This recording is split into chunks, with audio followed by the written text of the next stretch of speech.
1, 2, 3, and we're rolling. And welcome back to another episode of the Community Game Plan. My name's Eric Holman. My Jim co-host Smardon. How are you? is Jim over there. We got the giggles today, but that's fine. So today, this is going to be episode 17, and this is part of our new series, our mini-sodes. Today, we were joined by a fellow colleague, realtor from Victoria, BC, Lisa Eilers. Eilers. Again, we know I should not be doing this. So, in today's mini episode, we did dive into what makes Victoria real estate market so unique, what buyers and sellers are experiencing right now, and what continues to attract people across Canada. Plus, we learned a little bit more about Lisa and what else is going on. So that was it was pretty fun. I said to her, I haven't been to Victoria since I was a wee little lad. Have you ever been out there? I've landed in an airport in BC once on my way to Hong Kong. So no. I've gotten, that's my extent of ever. I think we just fueled up. I don't even think we had to leave the plane. Wow. I don't think I've ever stepped foot on the West Coast. Well, that's not true. Like on the coast itself, because I have been west. Like I've been in Alberta, I've been to Banff, I've been to Whistler. But I have not been in. I've been in an airplane, but not on the island. I was in Vancouver about 10 years ago for a work event, and I do have friends out there. I still have family in British Columbia. I didn't get to see everybody, but it is a beautiful city and province. You know what I should have done is I should have followed up with, especially since for me, just finding out that condos are relatively close in price, as far as downtown condos go, what the condo fees were. Because it doesn't matter what the price of the unit is, Yeah. it's how much you're paying in fees on top of it. Well, I'm sure So we'll be following up I with her should have again. asked So that. I should have asked that. I got so caught up in it. There's just a lot of good conversation, and what I find with people like Lisa is you have a list of questions, but they'll say something that drags you another way because you're really interested in what they're saying and what they brought up, that you kind of you swing. I've found myself doing that a few times now on this podcast. Like we're not scripted really in really any way. We have general questions and ideas where we want to take conversations. But like you said, sometimes somebody comes up and they bring something up and you're like, oh, that's something interesting. Let's go down that lane. So up next, Lisa, it was pretty fun. And then, we'll kind of at the end, we'll come back and talk more about it. So hope you enjoy, and we'll see you on the flip side. Okay, so welcome back to another episode of the Community Gameplan Podcast, where we connect with leaders, professionals, and different makers who are shaping communities both locally and across the country. Today, we're doing one of our little mini-sodes. This is going to be episode 17, and today we're talking to BC realtor, Lisa Eilers, all the way from the East Coast to the West Coast. So we're going to do a little series. We're going to talk to agents right across the country. So we figured, why not start all the way on the West Coast? And so Lisa, welcome to the Community Game Plan. So you're located in Victoria, so we couldn't get any further west. West in Canada than that. So can you just give us a little introduction, how you got involved in real estate? Sure. First of all, thanks for having me. So I was actually born and raised in Vancouver. And my dad is a veteran agent of 30 years. My uncle is a veteran agent of 35 years or something. Got cousins in real estate. So it's just a natural progression that one of my sisters or myself would eventually find ourselves as a real estate agent. So about 10 years ago, I moved back over to Victoria after living in Vancouver after university.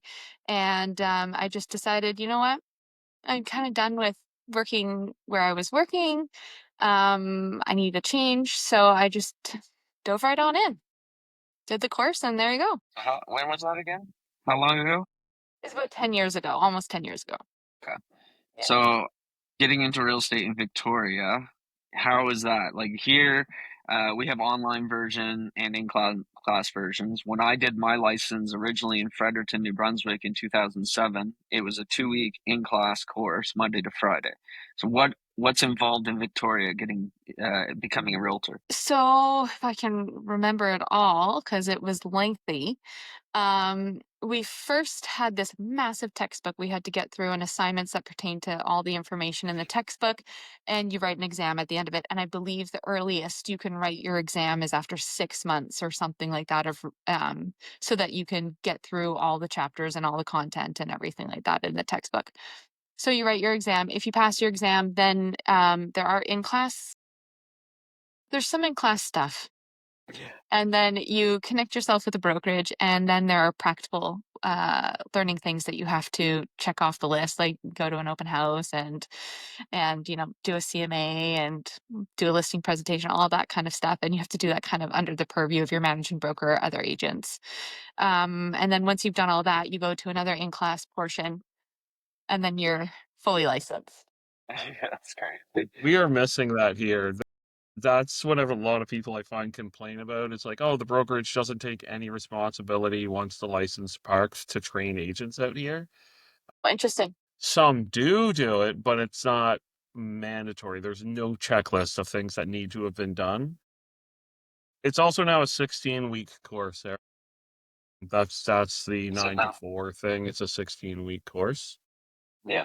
It just changed here recently because that was it. It was just a bunch of days in a row originally that you had to show up to. Now you show, you don't show. It doesn't matter as long as you pass your exam. Yeah, that's when you're doing your course, just because I went through the whole appraisal process, because to get an appraiser license in Nova Scotia, we have to go through UBC to do it. And I had to go through the Sauder division, which is the real estate division. So I was wondering if that's actually, if you can do real estate outside of that, or if you have to go through those exams. No, that's the only place that you can get your licenses through the BC Sutter School Sutter School of Business or whatever it is over There there. we go. All right, cool. So that's another thing right here. You don't go through anything like that. You just go through the association itself. The association. Oh, interesting. Yeah, here in BC, we went through, we're now a government regulated entity. And so I think even since I became a real estate agent, there have been a lot of changes to the course and everything like that. We're now governed by this other body that is really big on consumer transparency, and making sure that the transaction is in the best interest of the consumer and all of that kind of stuff. So there's a lot more hoops that we as agents have to jump through, but honestly, we like to complain about it, but in the same breath, of like, It's we are good for also them, yeah. consumers. So it is nice to know that there are some protections out there, and that it's not just the wild, wild west. Yeah, So exactly. What on the west? So apparently, it's the wild, wild east is the issue. there you go. Yeah. Is the west this time has it sorted? Okay, cool. Yeah. That's awesome. So, can you tell us a little bit Ages about already. Victoria Market then? So, what makes Victoria Market so unique compared to other parts of Canada that you're familiar with, where you've moved around a little bit? Well, as we've previously discussed, the rest of Canada seems to still be experiencing a vast amount of snow. Um, and here in Victoria, we just have an outdoor environment that you can enjoy year round and not have to freeze in. So I think that just creates a certain level of demand here in the Victoria market. So, right now the Victoria market is doing okay, all things considered. Yes, things are slowing down. The condo market is seeing a decline, as you guys have probably experienced the exact same thing over there. Sales are down probably almost 20% since even just last year, just in the condo market. But single family detached homes are doing okay. A lot of clients I have right now are making a move upwards in the market, to try to take advantage of any opportunities that are there right now. And like, it's just we're probably seeing about a 5% decline in sales overall, in kind of the whole. But we're doing all right. Very common from what I'm hearing across the country. Like all of It us is are, slow down. for us here, we've been dealing with lack of inventory for the last 5 years. It's Yeah. since the pandemic, and during the pandemic, it was very difficult because of the lack of inventory and high number of buyers. And then interest rates are always a factor, but those seem to be pretty steady right now for us in our market. So it's interesting to hear. It seems like the for us right now, the inventory that's coming up happens to be in the condo. We're starting to get a lot of condos coming up finally, and that's not really staggered either. So their price this year, last year is a quick decline. Like Yeah, I'm not everything surprised. else was slow. It's like, hey, here's all these places now, surprise! And it's like, oh, you're all worth less now. Thanks for coming on at the same time. Appreciate it. Yeah, if only people understood that they should stagger themselves. Darn life getting in the way. I know, right? How dare people have real life and real life issues? That doesn't help. Yeah, What are you gonna do? But what are yeah. you finding with the market as far as in the last couple of years? Like, were you seeing like the sellers market, and do you see that kind of changing? Do you have a balanced market, buyers market? What are you looking at right now? So obviously, COVID sellers market. There's just, I mean, I think in total in the Greater Victoria area, which is Souk, um, kind of going down the Malahat area, the Gulf Islands, like it's a very large population. We had 600 listings, which is bottom of the Yeah, barrel low. it's Yeah. not. So now we're up there, kind of getting close to 4,000 listings, which is a lot happier for everybody. Yeah. So depending on where you are, that's the thing about Victoria, is very niche. I'm sure you could probably say the same thing for Nova Scotia as well, or for Halifax. So like out in Souk right now, which is about 20-minute drive from Langford. It's really kind of a bit more rural than Langford and Victoria. They are sitting at, there's probably a bit more in a buyer's market than how we would be feeling if you're closer to town, closer to Victoria. Um, Most other areas are relatively balanced, which is great for buyers, but also great for sellers too, who will ultimately likely be buyers on the other side of it. Exactly. Yeah. Yeah, yeah. So great to do due diligence and all of that kind of stuff. So yeah, it's a lot more, it's a lot, I don't want to say slower because it's not, it's real estate. It's always fast paced. You always kind of feel like you're being hit in the face with information. Yeah. Uh, Well, but we have days and weeks that we're slow, and then all of a sudden it just blows up, and we're just yes, nonstop. yes, That's our lives. definitely. Yeah. Day So in the life. you mentioned like Exactly. so Yeah. like I mentioned earlier, I was born in Victoria, BC. My dad's retired military. I only lived there for 11 months, so I don't know the area as well. But I mean, I know kind of Langley, Victoria areas. Victoria would be classified more as the downtown core. Like, would that be the main place that people are going to for, restaurant shopping from the suburbs? So Greater Victoria is made up of 13 municipalities. So Langford, not Langley. Langley's on the Like, mainland. okay, sorry. It's okay. He's bad with names anyway, so I got it's an CPL in ongoing my head. thing. I got CPL soccer in my head too. So It's all good. I got you. So 13 municipalities. So Langford is one of the fastest growing cities here in Canada, actually. And so we have Costco Superstore. I like consider it more of a box stores and chain restaurants kind of feel, as opposed to the quaint island, one of a kind shop restaurants, that kind of thing. If that's what you want, you go to downtown Victoria, or you find kind of a smaller little pocket in one of the other municipalities and stuff like that. So you don't have to leave the Western communities in order to have a comfortable, convenient life, let's call it. Outside of the downtown Victoria core, um, it's more affordable. Particularly in Langford, the mayor that used to operate out of Langford, he he was, I think, the mayor for like over 30 years. And he saw the housing crisis coming. And so his vision was build it and they will come. So here we have all types of different housing, from ranchers for people to upsize or downsize from, condos, rent to own, or sorry, not rent to own, rent purpose-built rental condos, and condos that you can purchase, and then houses from everyday kind of family homes all the way up to luxury homes up on Bear Mountain. And so, like building all of that, you needed to have all of the amenities and infrastructure and all of that kind of stuff. So while a lot of it is still coming, we still have a ton of stuff out here in the Western communities. So we're not out in the boonies at all. No, sounds like it. Sounds pretty. Lucky you. That's all right. We're not so bad. We're not so bad. So that actually covered my next thing, which is like the affordability and demand. Is you have a place that is up and coming, like that growing pocket.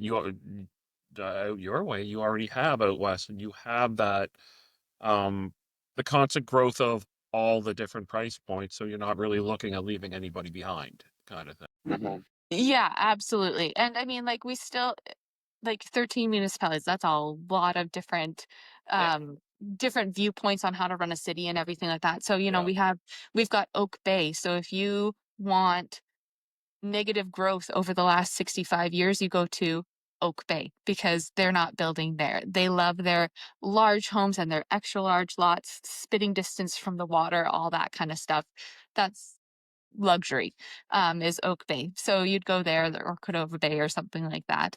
And like, there's a little bit of everything for people here, kind of all over the place. So basically, like somebody coming from here, going your way, being it a military move, a work move. I've had a client who worked for the Department of Ocean, like oceanography and stuff like that, and they've all gone that way.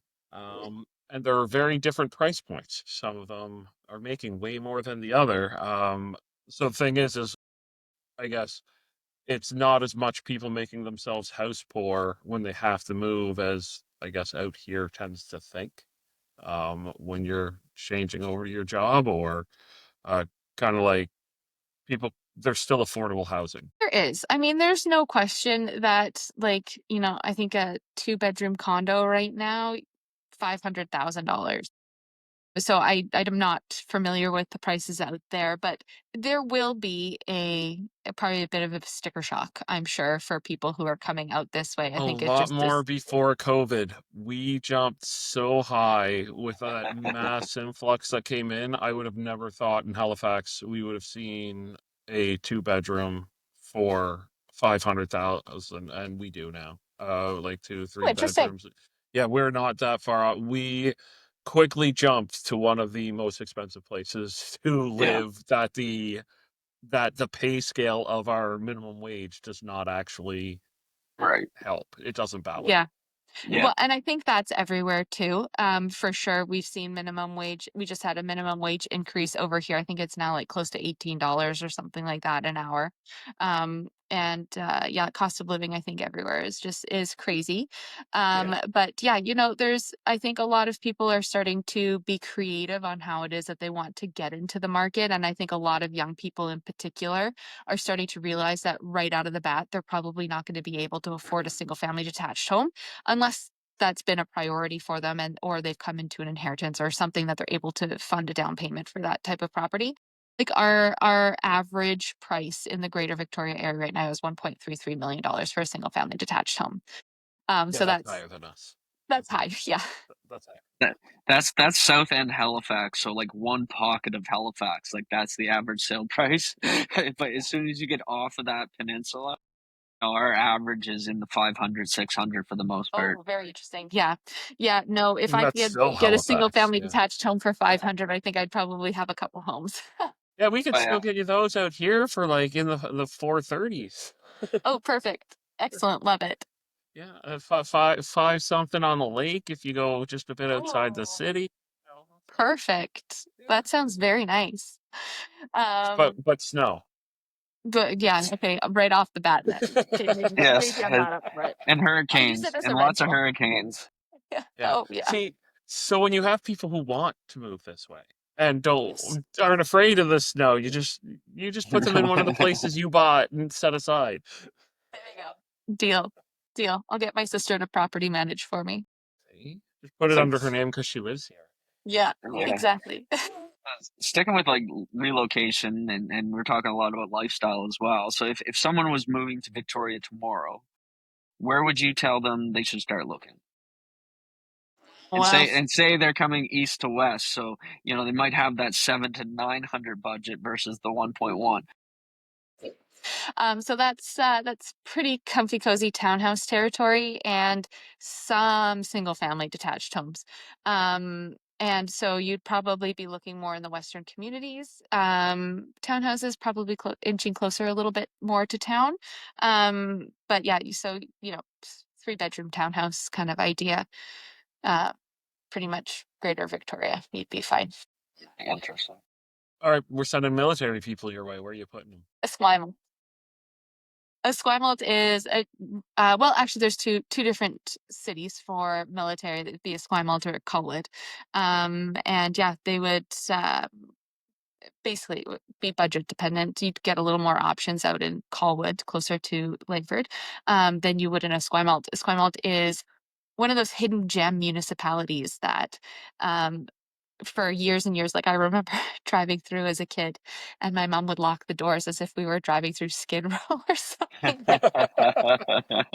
And it wasn't until I lived there and I started door knocking Esquimalt and really getting to know it. And there are these beautiful neighborhoods right down by the water, and just gorgeous flat lots and these beautifully pristine kept homes that are like 60s homes kind of deal, bungalows. And then I started to realize actually Esquimalt is a lovely place. It's so close to all the amenities. Hop and a skip to to downtown, to the highway, that kind of thing. And there is the military base down there. So if you are coming over, relocating military, that's where you would probably want to be. Right on. Let's roll into like what's the mindset basically of like buyers and sellers right now? They come in, say somebody's just looking. What do they have to be aware of? Like a one like for the buyers, but then for the sellers is like, is there anything like first time home buyer? How would you walk a new first time home buyer who say they did come across the a bit of an inheritance enough for let's just say for the down payment, but you got the younger couple on two incomes mid range. Like what's kind of the walkthrough for the average Joe when coming as buyers or who first ones who are selling to try to Capitalize. just capitalize on it? Yeah. Yeah, so there's for first time home buyers, I do a lot of hand holding with them. There's so much to know and understand, and a lot of fear often comes with purchasing their first place.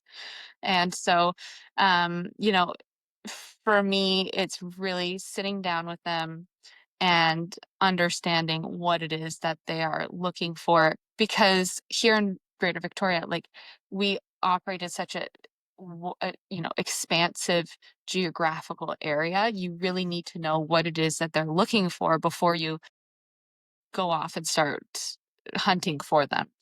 Like people who have kids and stuff like that, they probably would want to be out in the Western communities because it's a very kid focused atmosphere out here. Lots of, rec centers and sports things and all of that kind of stuff. But if you're older, you might want the slower pace of being out in the Sydney Peninsula or something like that.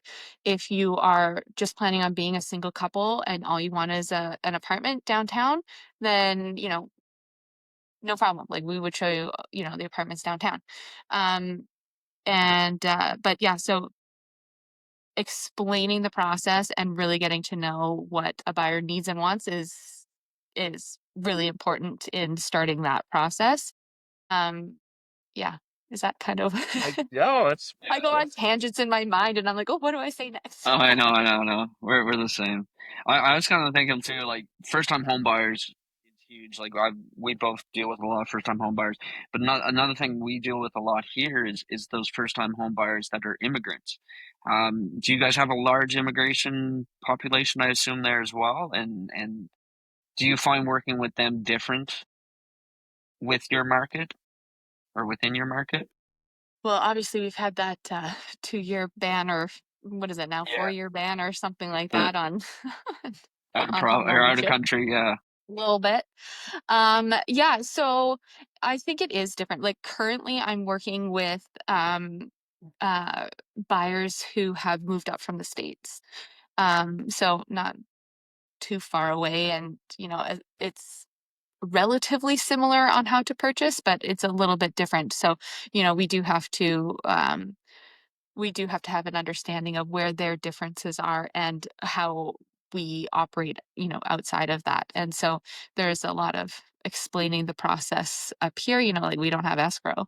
Uh, you know, or, you once you remove those conditions, you've effectively bought a home.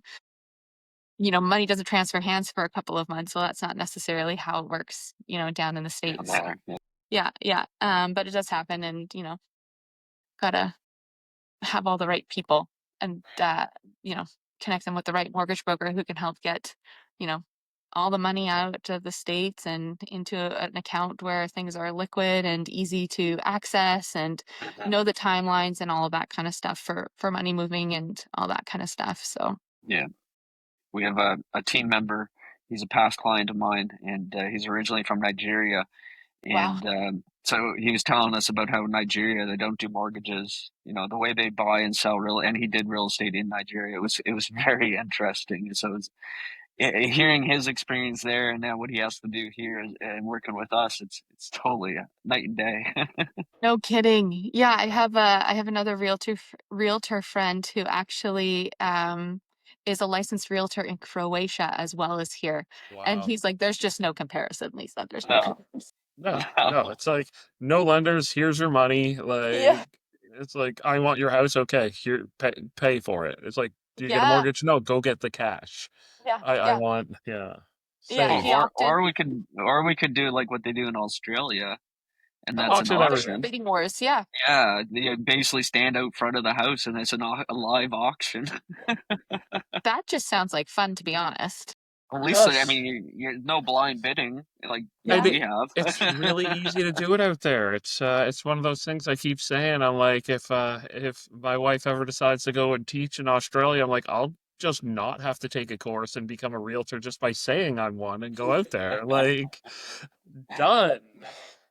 And we might be having to reach out to different country realtors as well Right? eventually for this. Yeah. Just There you go. well, They Do a find little us out. series of I everywhere. think the big reason for that though is actually even one of just across province and country to country is what do you think the biggest like the what's that called? The misconception of, like, say somebody coming East Coast to West Coast. What is the biggest misconception that they have in their mind? I think a lot of people think Victoria is just filled with a whole bunch of old retirees. And They're because not retired. it used to be known as the city of the newlyweds and the nearly deads, is what Victoria used to be known as. Newlyweds and nearly deads. Yeah, because Well, Wow. when you it was you so have so affordable many out here. people in one. Wow.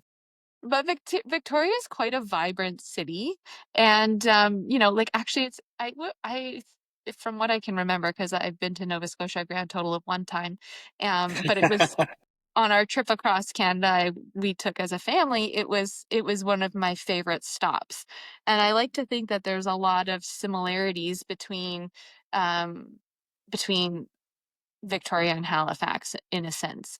Our downtown core got lots of cobblestone streets, got brick buildings, it's got a lot of charm and character and stuff like that. It's very obviously Victorian. Um, and like it's just a very quaint city. And the more that industry kind of pops in here. Like we now have quite a substantial tech industry, and we have obviously the military, and we have the provincial government runs out of Victoria. So we constantly have a flow of people coming into the city from kind of so many different walks of life and stuff like that, which kind of helps, make the city just a little bit more exciting. So that's a misconception I hear quite often of people who are moving in, like, oh, I thought Victoria was a boring place to be, and it isn't anymore. Anymore. You're Anymore. clarifying that, are you? You're No. putting that you're putting that on there. It's like it might have been once, but I wasn't here then. Again, no. I wasn't selling these awesome people into this nice little area, so well Absolutely. done. Way to revitalize it. Well done, Lisa. Single-handedly did that. Yeah, it's all Here. That's the kind of news I get. Well, I've only talked to 3 people who actually know you. Somebody in my extended family, like my in-laws family, and yes. then 2 people from your family, and that's what I hear is that it was all you. So Yeah, there you go. Good. Don't interview any other people. okay, done. We are done with BC. No more BC interviews. Okay, so we're gonna finish this off. We're gonna have a few rapid fire questions at you. So Lisa, right now, what is the best opportunity in Victoria? I think that your best opportunity is, oh, I'm sorry, I'm going slow. Sorry. Single family detached homes, upwards kind of $1 million, I think probably is your best opportunity right now. Okay, Is that next fast enough? question. Yeah, that worked. Next question. Mountains or ocean? Oh, mountains. What is the biggest risk that you're seeing buyers or sellers taking right now in the BC market or Victoria market? Not knowing values and paying too much for a property that's on the down. That's the same. Yeah, Yeah, she we said were it. just talking about that not long ago. Yep. Yeah. Yep. We're actually doing a seminar about understanding value. So There you go. There you go. Advice for out of province buyers. Know and understand the cost to move. It's one thing to buy a house out here, but the cost to actually get all your stuff from back east to out west is so expensive. So it's good to know those numbers. I actually had one client sell all of their furniture and buy new here because it was cheaper than moving all their furniture cross country. I think everybody I've sent out that way has done that. I think one person looked at the price of a shipping container via train and said, nope, and just didn't come with anything. Yeah. So much cheaper. So you bring what you have to bring, and you Family, deal with the dog, rest whatever. when you get here, because we have furniture here, believe it or not. We have furniture stores. Yeah, we do.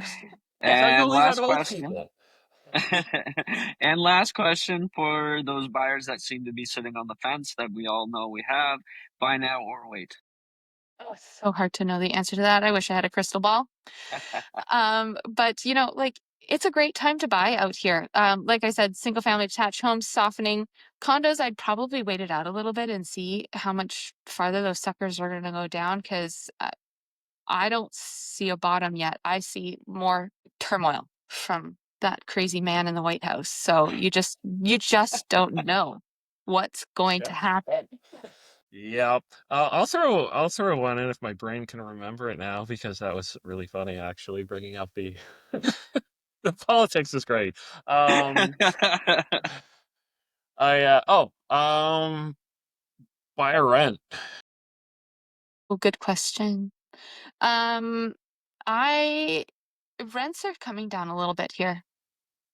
I still think that we have this really awesome NDP government in place right now, and I don't think that they want anyone to own a home, to be honest.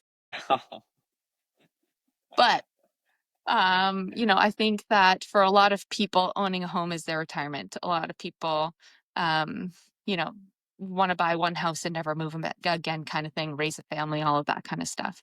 And so I think that I think owning a home is still where a lot of people's priorities are, especially because you just never know.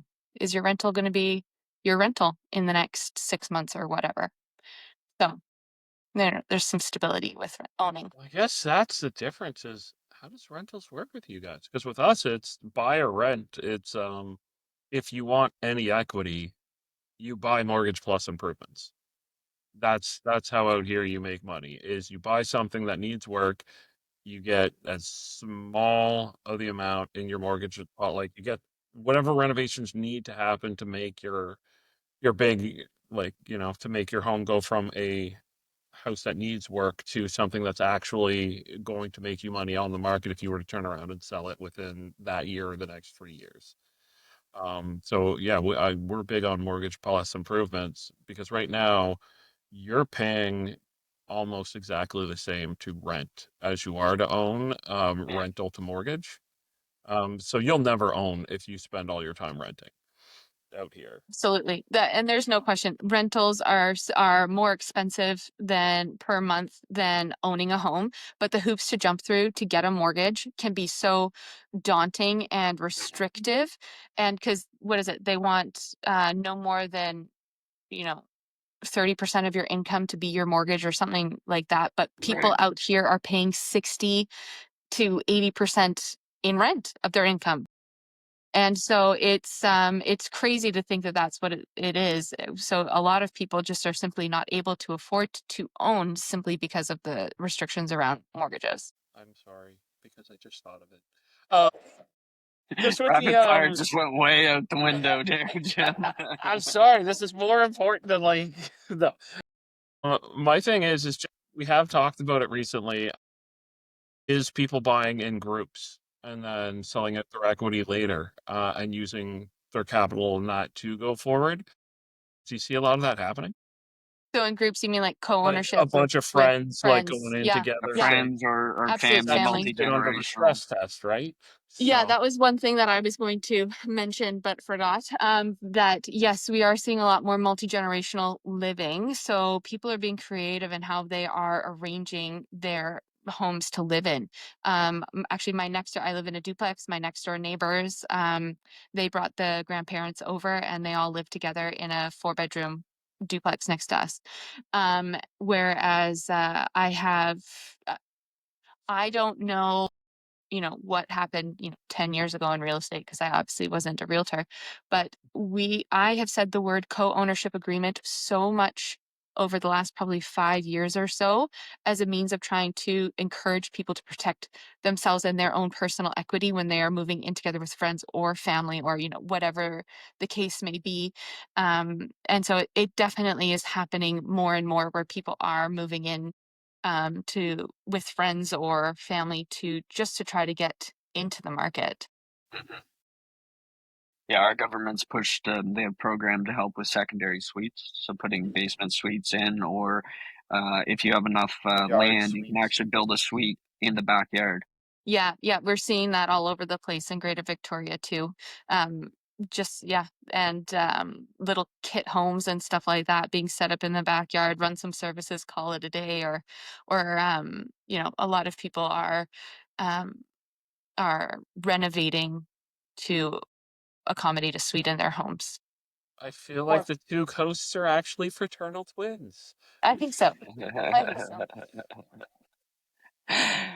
All right. Well, like I said, Jim's made rapid fire into extended fire, so we are gonna wrap things up I, today. it was rapid fire, and then I sat there with the sniper way out and waited until you thought it was all over.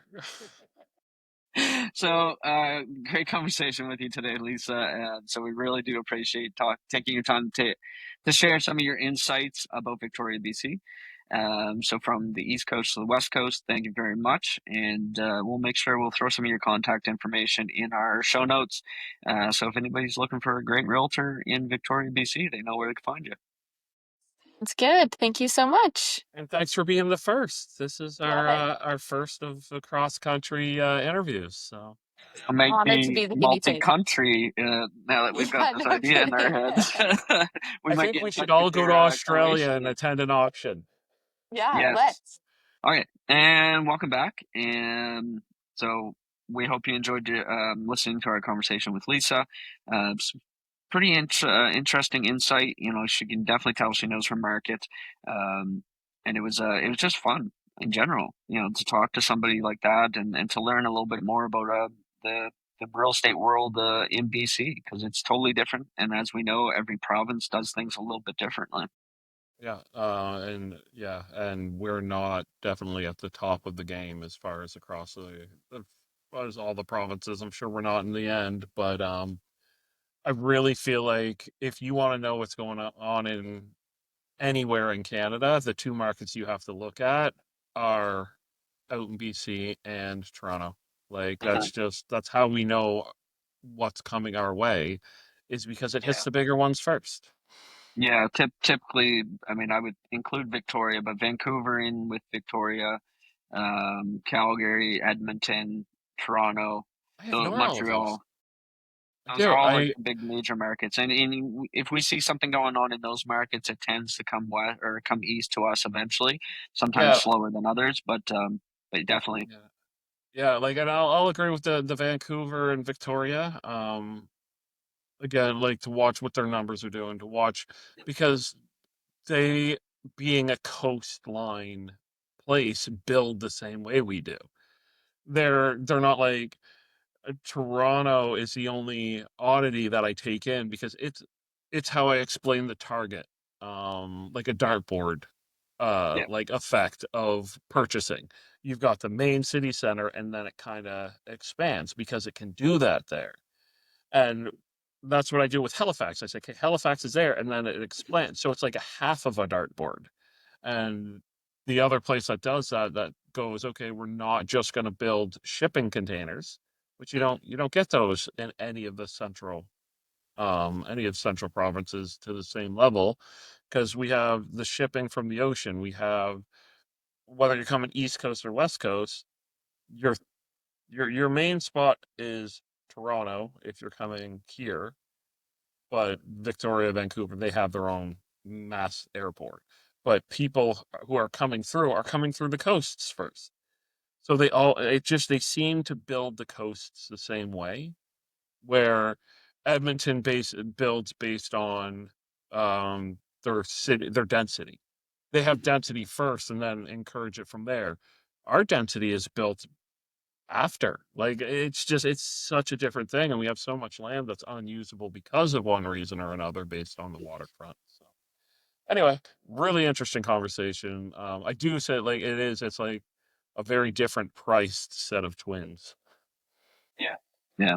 It was interesting though. Like we talked a little about misconceptions. One big misconception nobody has is the prices. She's saying average over $1 million properties. Like that's just like Nova Scotians think our prices are high now. No, we still are low compared to a lot of With Canada. the same minimum wage. Right. Yeah. Very similar. Yeah. Yeah. But we did definitely we like again it's nice to see that that they're talking about the multi-generational living in a home, because it really, in my mind, it does seem that like that's out here something. If she's been saying it a bunch, she's for the last 10 years she's used it a bunch.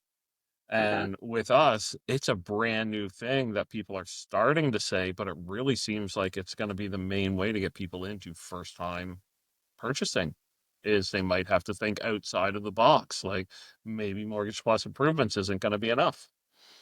So Yeah, I'm definitely seeing more of the multi-generational, living situations. Not always necessarily in proper suites, but they do what they have to do. So it's great that our government is trying to help, with the programs that they're offering, but we're still Nova Scotia. I've always said we're a decade behind the rest of the country. we're playing catch And up.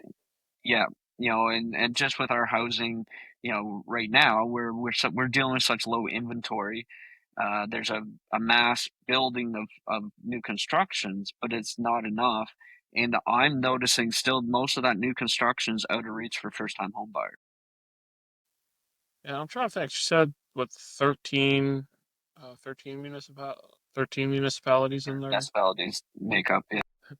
and make up there. We have how many making up all of the province? Like that's like Include, not yeah, just BC. That's sure. that's the island, That's and just we're the like island, we're Vancouver Island. oh, Yeah, and we're it's like a talking HRM here from like Truro and all those areas, right? It's much larger.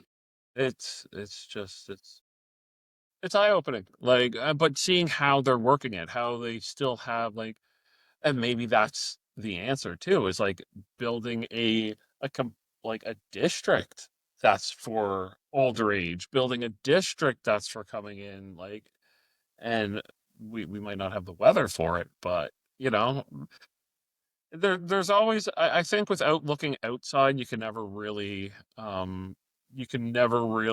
know how to fix inside. So we can never really do our job right without knowing where other places are coming from, like because our clients are coming from BC. And I think that's the other thing is when people come, a lot of like you'll hear like, oh, how do they not know this? This isn't their first home. It's like maybe not, but they've been living in a province that does stuff very differently than here. Differently. Yeah, So that hand holding, and the other thing is you'll have people who really feel like they bought 3 or 4 times. They come here, they think they know what they're doing. So you have to not get offended, but at the same time, know that these might be people who are taken aback by all of a sudden they think they know everything, and now you're telling them they're wrong. Like you gotta take that yeah. in. I had clients during the pandemic that were BC to Nova Scotia, and they were looking for the waterfront. You know, the rural properties. They've never dealt with well, never dealt with septic prior. So there's a lot of explaining, a lot of educating I had to do with them. It's quite interesting. The paperwork, how it deals with like on that side of things, where I even just from Montreal had people say, well, we just do this. And I'm like, no, you don't. It's like, well, that's how they do it there. And I'm like, ah, this is where this Every is coming province from. is different. Yeah. Yes, You exactly. you tuned out when we were reading this contract and I was going over this with you. Now I know. Let's backtrack. Well, and that's like I think we didn't really even talk about her like their agency relationships and stuff, but I kind of Yeah. got the idea like they were similar to us because of how they're overseen by their government officials there. And I mean, when I worked for New Brunswick Real Estate Association, we kept an eye on all the other associations across the country as well. So it's interesting when I was doing my job there and hearing some of the stuff coming out of BC and their transition to that government overseer. We similar have it. We are Oh, we're provincially definitely regulated. we're We're starting that still transparency is real big. Like, right, especially with the agency relationships. yeah. That Well, that's why buyers and we just sellers have to changed the sign, wording a and bit. exactly. So to have clear transparency, which is great. Yeah. Yeah, Yeah. and it's definitely cued me for some questions to ask, as we continue this series, because we are going to be talking to different realtors right across Canada, hoping to hit multiple different markets. Great. We It's I just think get one thing down and now we have to learn and get ready for a budget. Like, always learning, always changing. We're gonna make mistakes and I thought yeah, we had it yeah. down, Eric, and then we go and do this. Well, either way, I think if we don't learn something new every day, we're Yeah, well, and if we're not learning something from people we're talking to, that's why I like the conversation aspect. Like yeah. the way we do it is a conversation for a reason. You interview people, you already know what their answer are. You're leading them. You know, this is why we do what we do. It's a more authentic way to actually get the real feelings behind things. That was our hope and plans. Yep, look at us go. All right, so we'll wrap things up today. But if you enjoyed this episode, make sure you subscribe to the Community Gameplan Podcast. We're on all your favorite podcasting platforms. We're also on social media. So you can find myself and Jim. We're both on Facebook and Instagram, LinkedIn. Jim doesn't do Blue Sky. I touch a little bit on Blue Sky, but pretty much just search Eric Holman or Jim Smardon or the real estate team or the community game plan podcast, shenanigans with Eric or Jim and Eric. You'll find us. I'm Yeah, pretty we're sure. we're there. We're there. And if you didn't enjoy this segment, then please like and follow so that you can finally find one that you do like and let us know what we did wrong. So please, on your way out the door, if you're watching this on YouTube, give us a thumbs up. Shoot us a comment, give us a review. We'd love it. And we'd love to hear back from you if you have any other ideas of topics or people that we should be talking to in our community or outside of our community. Because as we said, real estate is connected coast to coast, and we have contacts that can help our buyers and sellers, our family, everybody. You just have to reach out. We probably have a contact for you. Yep. Into one community, out of another.